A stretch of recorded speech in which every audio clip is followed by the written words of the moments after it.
Yan, magandang gabi po sa bawat isa. Muli po tayo nagkasama-sama sa gawain po ng prayer meeting. Ayan.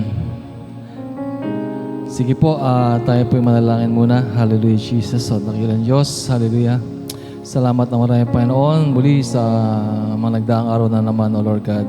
Patnubay mo sa amin, mga provisions mo sa buhay namin, sa aming makalusugan, O Lord God. At maging Panginoon na patuloy kami humingi ng kapatawaran sa iyo, dakilang Diyos, sa aming mga karumihan na gawang kasalanan, Panginoon, na isip, O Lord God, na hindi nakalulugod, Panginoon, sa inyo. Patawad po, Lord God. Patuloy naming nais na maging karapat dapat sa iyong harapan, sa iyong presensya, O dakilang Diyos. Hallelujah. Sa gabi po ito ay tinataas namin ang gawain ito na ikaw lamang, Panginoon, ang aming masamba at ikaw lamang may taas, O Lord God. Hallelujah. Maging Panginoon na yung gagamitin bilang daloy ng iyong buhay na banal salita. Ikaw po ang patuloy mangusap sa kanyang puso, O Lord God. Gabayan mo siya, O dakilang Diyos. Hallelujah. Yes, so God, continue to yung presence mo, Lord God, ay patuloy na yung madama, O dakilang Diyos. Hallelujah. Maraming salamat, Panginoon. Ipapunta pa lamang, ingatan mo po sila sa pagdako sa lugar na ito.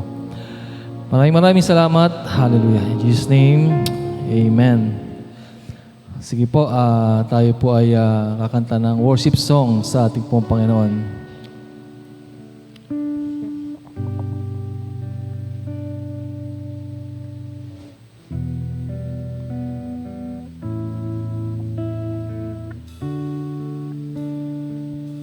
Pusong dalisay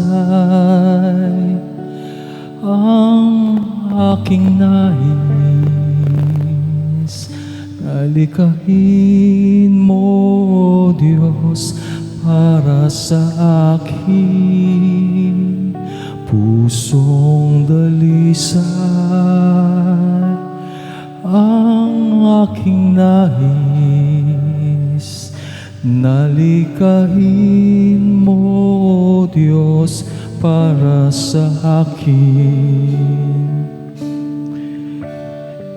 Isang pusong tapat na sa'yo'y nagmamahal, isang pusong sa'yo'y walang alinlangan, isang pusong tinitibok na ika'y parangalan. Handog ko'y pagpupuri sa'yo lamang, Jesus. Pusong dalisay, pusong dalisay ang aking nais, nalikahin mo, Diyos, para sa akin. Pusong dalisay ang aking nais, nalikahin mo, Diyos, para sa akin.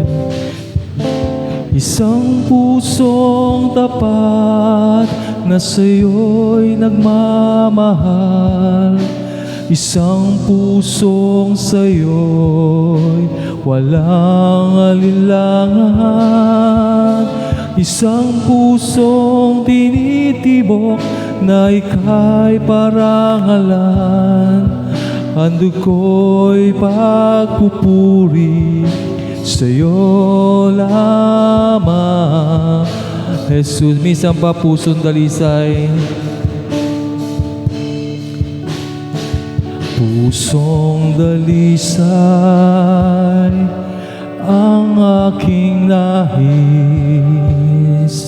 nalikahin mo, Diyos, para sa akin. Pusong dalisay ang aking nais, nalikain mo, Diyos, para sa akin. Isang pusong tapat na sa'yo'y nagmamahal, isang pusong sa'yo'y walang alinlangan, isang pusong tinitibok na ika'y parangalan. Handog ko'y pagpupuri sa'yo lamang, Jesus. Handog ko'y pagpupuri sa'yo lamang, Jesus. For the last time, handog ko'y pagpupuri sa'yo lamang, Jesus. Noon, ngayon, kailan pa man, sa buhay ko'y tapat. Napakabuti mo, napakabuti mo,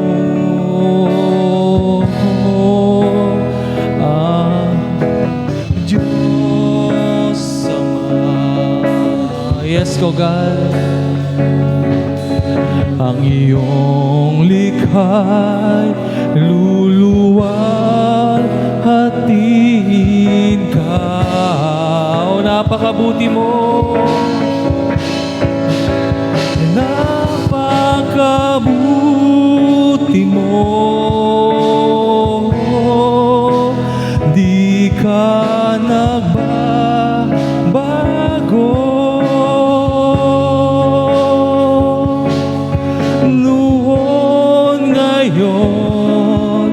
Kailan pa man, sa buhay ko'y tapat. O, napakabuti mo, napakabuti mo, aming Diyos Ama.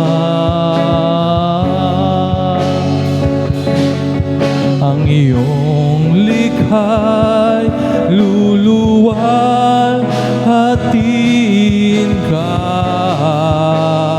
O, napakabuti mo, napakabuti mo,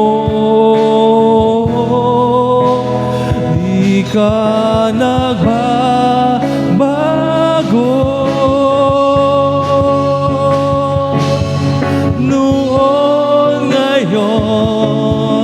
Kailan pa man, sa buhay ko'y tapat. Minsan pa napakabuti mo, napakabuti mo, aming Diyos Ama.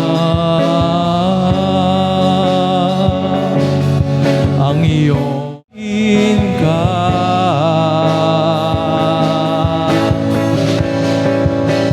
napakabuti mo,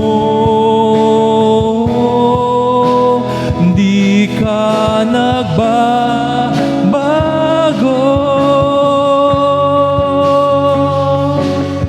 Noon, ngayon, kailan pa man, sa buhay ko'y tapat. Noon, ngayon, noon, ngayon, kailan pa man, sa buhay ko'y tapat. Minsan pa noon, ngayon, noon, ngayon, kailan pa man, sa buhay ko'y tapat.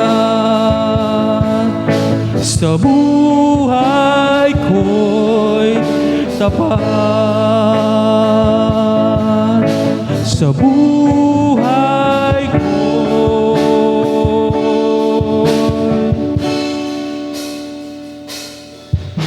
tapat. Yes, Lord, tunay nga pong tapat ka sa buhay namin. Hallelujah, Jesus. Hallelujah, Lord. Oh, pinupuri ka namin, ika'y tapat, ika'y sapat. Oh, hallelujah. Oh, thank you, Lord. Oh, yes, oh God, hallelujah. Thank you, Lord. Salamat, Panginoon. Puri ikaw, dakilang Diyos. Hallelujah. Yes, oh God. Salamat, Panginoon. Sa buhay ko,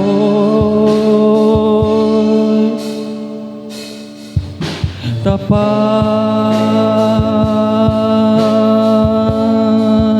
Amen. Hallelujah. Tunay nga pong ating Panginoon ay tapat at sapat. Amen po ba? Ayan, kaya hallelujah, dapat siyang purihin at pasalamatan. At ako na po ang una magpapasalamat sa ating Panginoon. Sino po sunod? Ayan. Last week po, habang nasa work po ako, ay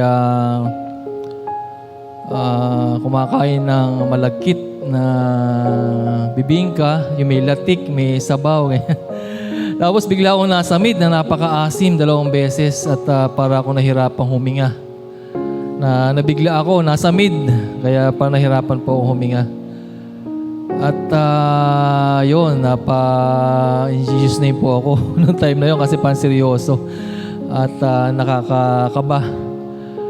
Okay, so uminom po akong tubig. Ayan, medyo kumalma, humupa po. Ayan. Tapos nung pag-uwi ko, masad bato ko. Napakasakit.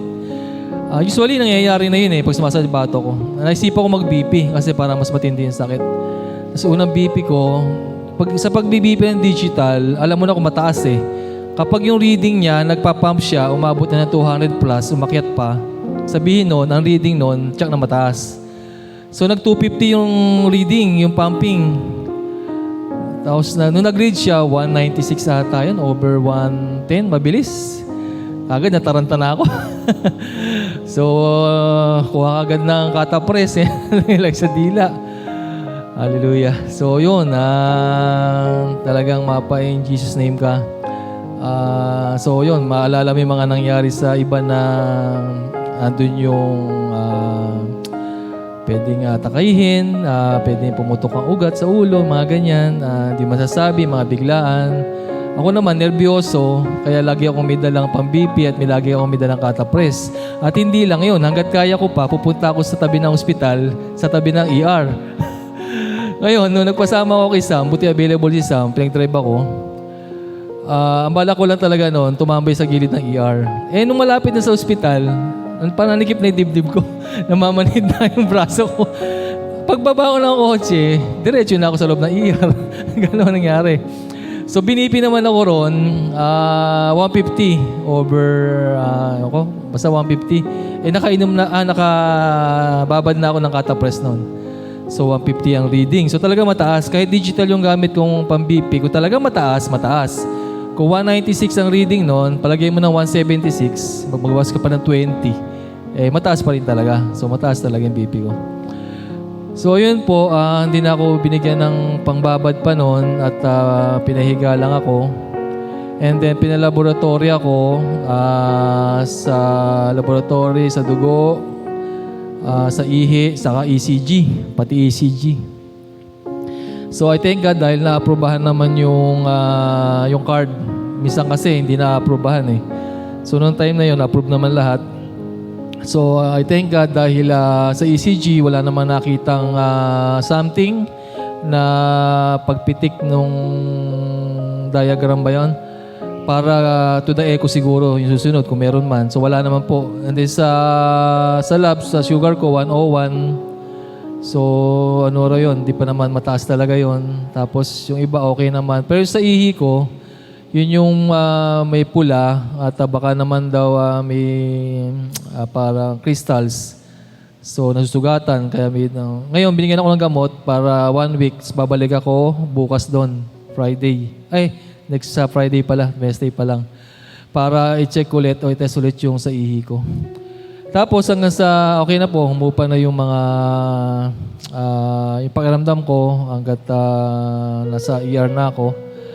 Tapos ayun, tapos listahan ng actually ano pala, ang naalala kong naging dahilan, naging cause nung sa mid ko na napakaasim is nasobrahan ako sa sparkling white wine. Nasarapan kasi ko, medyo nagiging tubig sa akin yung sparkling. Sa Osave, mura lang, 119 lang, isang bote. Nakaka-relax pagka umiinom, sa lalamunan. Di ba, kuya? Kaya lang, anong bagay ng sobra? Ayun, nakakasama. White grapes yun. Alam ko, mas maasim ang white kaysa sa red. So, yun na nakikita kong dahilan kung bakit na-trigger yung ganun. Sumama ang pakiramdam ng aking tiyan. So, yun. And then, ayun, binigyan ako listahan ng mga bawal sa sikmura. Halos lahat nandun na. Tapos, yung pwede, yung nilagang itlog, sopas, ganyan. Yun yung mga mas dapat kainin. Oo. Kaya yun, bumili na ako ng steamer o yung lagaan ng itlog, automatic na mamamatay. So, ganun pa man, ito ako ngayon at even kinabukasan ay nakapasok sa work agad. Oo, yon Friday, nakapasok po ako sa work agad. And malaking blessing yun dahil nakapasok ako sa work. Oo, tapos, I need pa rin ng continuous prayer kasi parang paghapon sumasakit yung bato ko, hindi ko malaman kung bakit. Hanggang sa gumabi, nawawala. And then, nag-BP ko, medyo mataas din. Tapos yung palang yung maintenance ko, dinoble or mas tinaasan. So, yun ang binigay sa akin. Sa umaga, iinumin. Before kasi sa gabi ko umiinom. Ngayon sa umaga na. So, salamat sa Panginoon dahil ito, sakto naman. Ewan ko, nagbasa ako nung nakita ko si GC, naghahanap, seeking for, worship leader. So, tapos willing naman mag-gitara si Kuya Sam. Kaya, ginarap ko agad yung opportunity, di ba? Sagot ako agad. Ako nakako. And then, alisin ko lang uwi ko. Kaya, sakto naman. Kaya, ayun. Kaya, really thank God. Even pala yung, I really thank God dahil, pinoproblema ko yung schedule ng paggawa ng aircon service kasi minsan si Noemi puyat, hindi pwedeng gumawa kinabukasan na umaga dahil natutulog siya.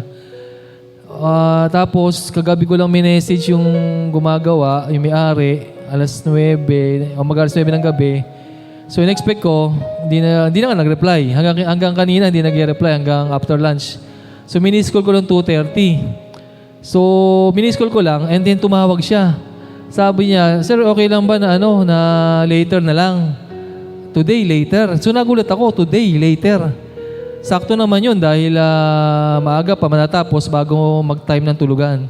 So yun, pinasyalan ko ng saglit, ginagawa ngayon. Tapos I really thank God din dahil hindi butas yung condenser o anuman para mag-leak yung preon. So okay naman doon yung preon. Napakahina lang ng buga dahil napakarumi.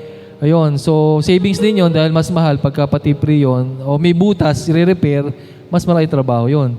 Kaya another blessing po yun. Kaya naalala ko bigla at gusto ko na rin ipagpasalamat sa ating Panginoon. At saglit ko lang tinignan, iniwan ko yung pambayad and then sabi ko maglilid ako ng pa-practice kami ni Kuya Sam.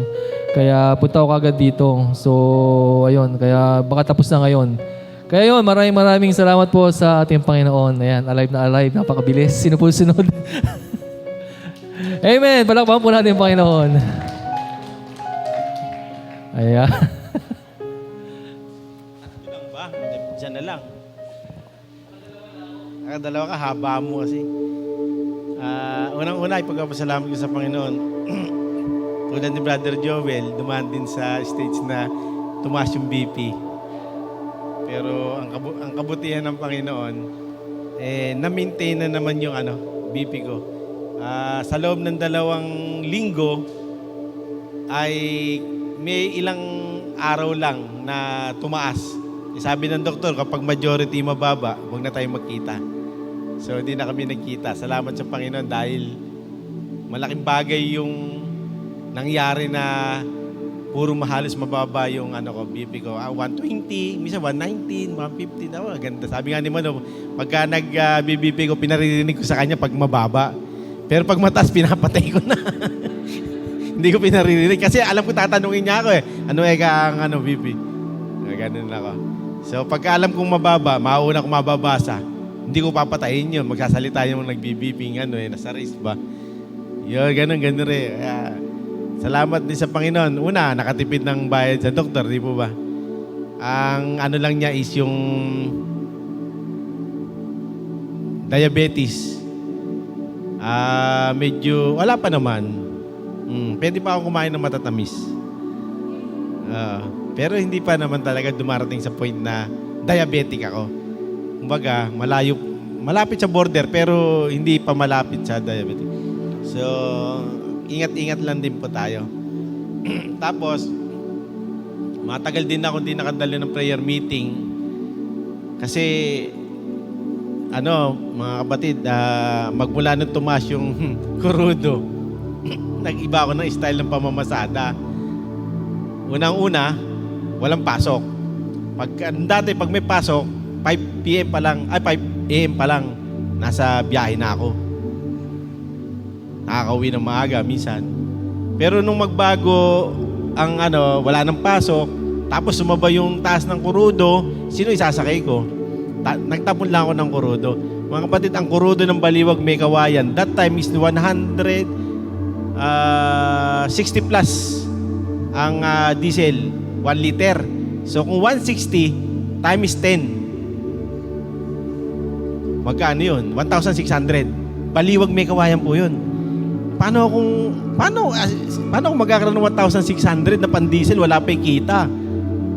Kaya po, ang ginawa kong system ng pamamasada is yung kalabasan na ng tao, mga bandang alas 10 ng umaga, mainit nga lang. Tapos sa bandang hapon, bandang alas 6, biyahe uli ako may kawayan. Nakakarating ako 8:30, minsan 8, ganyan. So, ang pinagpapasalamat ko sa Panginoon doon ay alam natin na ganun kagrabe yung epekto ng pagtaas ng kurudo. Kasi nung mga panahon na hindi tumataas po ang kurudo, ang take home ko yung pangkurudo. Halimbawa, kumita po ako nag-rate ako ng 3,000. Ang kurudo po namin 1,000, 1,001, ganyan. Baliktad ngayon. Ang iuwi mo yung 1,001 na kurudo ngayon, dati, at yung ikukurudo mo yung 1,900. Isipin nyo. Ang laking epekto. Pero salamat sa Panginoon at kahit sabihin natin isang buwan na nagdaan yon, nakasurvive pa rin ako ng pamamasada. Kaya nagpapasalamat ako sa Panginoon. Maraming tumigil dahil di makabondary. Alam mo yun, alam pabili ng kurudo dahil kulang, biro mo 13. Sinuma ko po yan para ako makakurudo. Dapat nakapagsakay ako ng 60 persons. Papunta pa lang doon. Tapos 60 persons pabalik. Yun ay pangkurudo. Wala pa yung kita. Kung na magbobondary ka pa. So, ang laking epekto po talaga. Tapos yung sinasabi nilang subsidy 5,000, wala po kami natatanggap up to now. Puro drawing ang ating gobyerno. Hindi sa sinisiraan ko sila. Pero mostly, na sinabi, hindi totoo. Tapos, inaprubahan ng LTFRB yung pisong increase. Ang ginawa ng ating Pangulo, nadidinig ba ako? Kinancel niya. Let's say, bukas, implementasyon ng piso increase rate. Kinancel niya ngayong araw na itong Miyerkules. Hindi ko po lubos maisip. Bakit ba ako nagsasalita ng ganito? Siguro dahil nga dun sa ano. Pero okay lang naman. Hindi ko naman siya sinisiraan ng Pangulo natin. Pero sana ay makita niya yung kalalagayan ng mga maliliit na tao na apektuhan. Na binabanggit niya doon sa kanyang na dapat daw ay kaya daw niya ginancel yun kasi pinoprotektahan niya yung mga commuters, which is hindi tama. Sino ba yung pamilya ng mga driver na sumasakay ng jeep araw-araw? Sino ba yung mga nag-aaral na yan? Di ba anak ng driver yan? So, sabi ko, hindi ko makita yung kanyang doon, point. Anyway, ang mahalaga, sa lahat ng pangyayari, ay nakasurvive ako sa tulong ng Panginoon. Nakakakain, nakapag-uwi ng pera. Unlike yung iba kong mga kasama, tumigil sa pamamasada. Kaya nga po, pag may nagtatanong, nagtaas na ba kayo ng pamasahe? Sabi ko, hindi po eh. Bawal po ako eh. So naman, hindi ka tayo dapat pero kung kayo po kako ay kinakatok na magdagdag sa inyong sarili, salamat po. Anyway, may mga tao pong ganun talaga. Meron namang piso lang, hinahanap pa, hinahabol pa. Senior po ako. Ngayon, salamat din sa Panginoon kasi biro ko pa nga doon sa pasaheros na yun eh. Alam niyo ho ka ako, ma'am, baka bukas wala na kayong masakyan. Bakit po? Wala na pong papasada. Kasi wala pong pambili ng diesel. Hindi enough po yung binabayad ninyo para kami makapag-diesel. Ang totoo niya po kako eh, kaya lang po kami naririto hanggang ngayon eh, yung diesel po namin, kinakargahan po namin ng tubig. Dinadagdagan po namin ng tubig, sabay tawa. Sa matalinong tao, alam niya ibig kong sabihin. Alam niya yung pinopoint ko. Kaya isang kabutihan ng Panginoon na sa kabila ng lahat ng iyon, sa kahirapan ng pamamasada, nakasurvive pa naman tayo sa tulong ng Panginoon. At isa pang bago kong makalimutan, meron kami sharing kanina nung isang kakilala kong Christian na kailan lang na born again. Siya dati na mabisyo, walang ano sa kanyang salita ng Diyos, pero nung siya tinawag ng Panginoon, dahil daw dun sa pagsubok na dumating sa kanyang buhay, na-aksidente siya. Binyak yung ulo niya. Doon niya napagtanto na mahal siya ng Panginoon. At ngayon po yung nagpapagamit siya sa malayong lugar. Nagkakwentuhan po kami. Sabi niya, ang hirap din pala na magyaya. Ako hindi marunong magsalita sa pulpito, etc. Ang aking trabaho is magyaya, manundo ng mga kapatiran. Pero sa pag nagyayaya po ako, sabi sa akin, kasi mas matanda ako sa kanya, apakahirap pala. Sabi ko sa kanya, alam mo ba na nakasaad na mas marami nagdadaan sa maluwang na daan kaysa doon sa makipot na daan? Well, nakasulat ka ako yan eh. Pero ang maganda ka ako rito, ikaw ka ako isa sa mga chosen. Marami ang tinawag pero few are chosen. Sabi ko sa kanya. Kaya kahit na nahirapan tayo na mag-aya sa gawain, okay lang yan. Ang mahalaga, na-share natin yung gospel. Kasi yun lang naman ang reason ako kung bakit tayo tinawag ng Panginoon sa kanyang ubasan, yung mag-share ng gospel. Anyway, hindi na natin trabaho ka ako yun. Kaya sabi, tama ka dyan. Kaya sabi niya, magpatuloy lang tayo. Sabi ko, tama yan, magpatuloy tayo in spite of everything. Kaya sa Diyos po ang papuri. Salamat po. Di ba malalagay? Ganun ba? Hiya mo.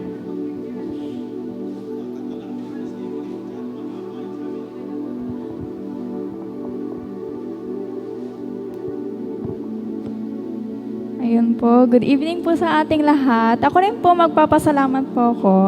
Magpapasalamat po kay Lord para sa araw po na ito na nagsama-sama po tayo and na may chance po ulit tayo magpuri sa Kanya at makanig po sa Kanyang word po. Ayun po. So bago po tayo magsimula, lahat po tayo ay manalangin muna.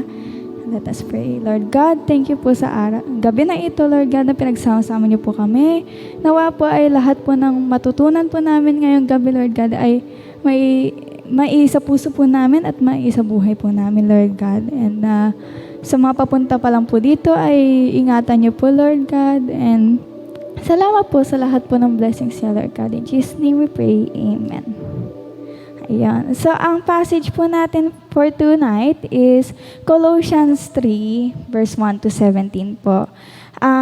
Which is about Christian living po after knowing Christ. Hindi lang po ito tungkol sa paniniwala, but tungkol na rin po kung paano magbago ang buhay ng isang believer po pagdating po sa actions, sa words, or sa relationships po natin. So if may mga Biblia po kayo ngayon, pwede po natin buksan sa Colossians chapter 3, verse 1 to 17 po. If wala naman po, pwede rin naman po sa mga cellphones na lang po natin. So, basahin po natin ng sama-sama. Colossians chapter 3, verse 1. Yamang kayo'y binuhay muli kasama si Kristo. Ituon ninyo ang inyong buhay sa mga bagay sa langit, kung saan naroroon si Kristo at nakaupo sa kanan ng Diyos. Doon ninyo ituon ang isip nyo at hindi sa mga makubundong bagay, sapagkat namatay na kayo sa dati nyong buhay at ang buhay ninyo ngayon ay nakatagong kasama ni Kristo sa Diyos. At kung maihayag na si Kristo na siyang buhay natin, kayo rin ay mahahayag na kasama niya sa kaluwalhatian. Kaya puksain na ninyo ang anumang kamunduhang nasa inyo, ang sexual na immoralidad, kalaswaan, pagnanasa, at ang kasakiman na katumbas na rin ng pagsamba sa mga Diyos-Diyosan. Paparusahan ng Diyos ang mga taong gumagawa ng mga bagay na iyon. Ganon na din ang pamumuhay ninyo noon. Ngunit ngayon, dapat na ninyong itakwil ang lahat ng ito: galit, poot, sama ng loob, paninira sa kapwa at malaswang pananalita. Huwag kayong magsingwaling sa isa't isa, sapagkat hinubad nyo na ang dati nyong pagkatao at magsasamang gawain, at inisinuot ninyo ang mga bagong pagkatao ninyo. Ang pagkataong ito patuloy na binabago ng Diyos na lumikha nito, upang maging katulad niya tayo at upang makilala natin siya ng lubusan. Dahil dito, wala nang ipinagkaiba ang mga Hudyo sa Gentile, ang tuli sa hindi tuli, ang barbaro, ang mga hindi sibilisado, ang alipin at ang malaya. Si Kristo na ang kabuuan ng lahat at siya'y nasa ating lahat. Kaya bilang mga banal at minamahal na binili ng Diyos natin, dapat kayo'y maging magpamalasakit, mabuti ang kalooban, mapagkumbaba, mabait at mapagtiis. Maging magparaya kayo sa isa't isa at magpatawaran kayo kung may hinanakit kayo kanino man, dahil pinatawad din kayo ng Panginoon. At higit sa lahat, pairalin ninyo ang pag-ibig na nagdudulot ng tunay na pagkakaisa. Paghariin ninyo sa mga puso nyo ang kapayapaan ni Kristo, sapagkat bilang mga bahagi ng isang katawan, tinawag kayo ng Diyos upang mamuhay ng mapayapa. Dapat din kayong maging magpagpasalamat. Hayaan ninyong manahan ng lubusan sa inyong puso ang mga aral ni Kristo. Paalahanin at turuan ninyo ang isa't isa ayon sa karunungang kaloob ng Diyos. Umawit kayo ng mga salmo, himno at iba pang mga awiting espiritual na may pasasalamat sa Diyos sa mga puso ninyo. At ano man ang inyong gawin, sa salita man o sa gawa, gawin ninyo sa pangalan ng Panginoong Jesus na may pasasalamat sa Diyos Ama sa pamamagitan nyo. Yeah. Yon. So, ang Book of Colossians po ay isinulat po ni Apostle Paul po. Si Paul dati ay hindi po follower ni Jesus, kundi po siya ay persecutor po ng mga Christians. Pero lahat po ito ay nagbago po simula po nung na-encounter niya po si Jesus sa Road of Damascus po. From persecutor, naging apostle po siya na nagpipreach ng gospel sa maraming mga lugar po. So, may summary po ako sa lahat po ng verses na binasa po natin. Verses 1 to 4 is new mindset in Christ po. Sinasabi dito, since raised na tayo with Christ, dapat ang focus po natin ay hindi na po sa earthly things, kung hindi po sa heavenly things. Ibig sabihin po, hindi na po tayo nakafix sa temporary pleasures po or worldly desires na nandito po sa mundo na ito, kung hindi po sa eternal things. And verses 5 to 11 naman po, is put off the old self. Dito sinasabi ni Paul na dapat alisin natin ang old sinful lifestyle po natin, katulad ng immorality, anger, selfishness, and lying po. Sabi nga po sa verse 5 na puksain po natin ang dati nating mga gawi at wag na natin balikan iyon. Verses 12 to 14 naman po is put on a godly character. Ito yung bagong identity po natin as Christians, and dahil nga po kasi nagbago na tayo. We should have compassion, be kind, have humility, be gentle, have patience, being forgiving, and having love. Siyempre po, ang pinaka-importante rin po dito ay ang pagmamahal. Sabi nga po na above all, put on love, kasi ito po ang nagbubuklod sa lahat. Sabi nga rin po sa 1 John 4:8, ang hindi umiibig ay hindi nakakakilala sa Diyos, sapagkat ang Diyos ay pag-ibig. Kaya importante talaga po ang pagmamahal sa ating buhay, and dapat po every decision natin or lahat po ng gagawin natin, katulad po ng pagtulong sa ating kapwa, ay may pagmamahal po. And verses 15 to 17 naman po is Christ-centered living. Dito sinasabi po na si Christ ang dapat po mag-rule out sa hearts natin. We are called to be thankful, to let God's word dwell in us, teach and encourage one another, do everything in the name of Jesus. Ang message po dito is lahat ng ginagawa natin, mapa words, actions, or decisions po natin, dapat na kay Kristo po lahat ng ito. So, overall po, sa Colossians 3 verse 1 to 17 reminds us na ang Christian life ay hindi lang pagbabago ng ating paniniwala, but pagbabago rin po ng ating buhay, buong buhay po. It also reminds us na ang pagiging Kristiyano ay hindi lang po about avoiding sin, kundi becoming someone who reflects Christ in everything you say po. May take-away po ako para sa ating passage ngayon po, which is, so what should we do every day as a Christian na po? Na nagbago na po ang buhay natin ngayon. Sabi sa Colossians 3:17, at ano man ang inyong gawin, sa salita man o sa gawa, gawin ninyo sa pangalan ng Panginoong Jesus nang may pasasalamat sa Diyos Ama sa pamamagitan niya. Ibig sabihin po, kahit simple na bagay, sa salita natin, sa actions po natin, and sa pakikitungo natin sa iba, we choose to do it in a way that honors God po.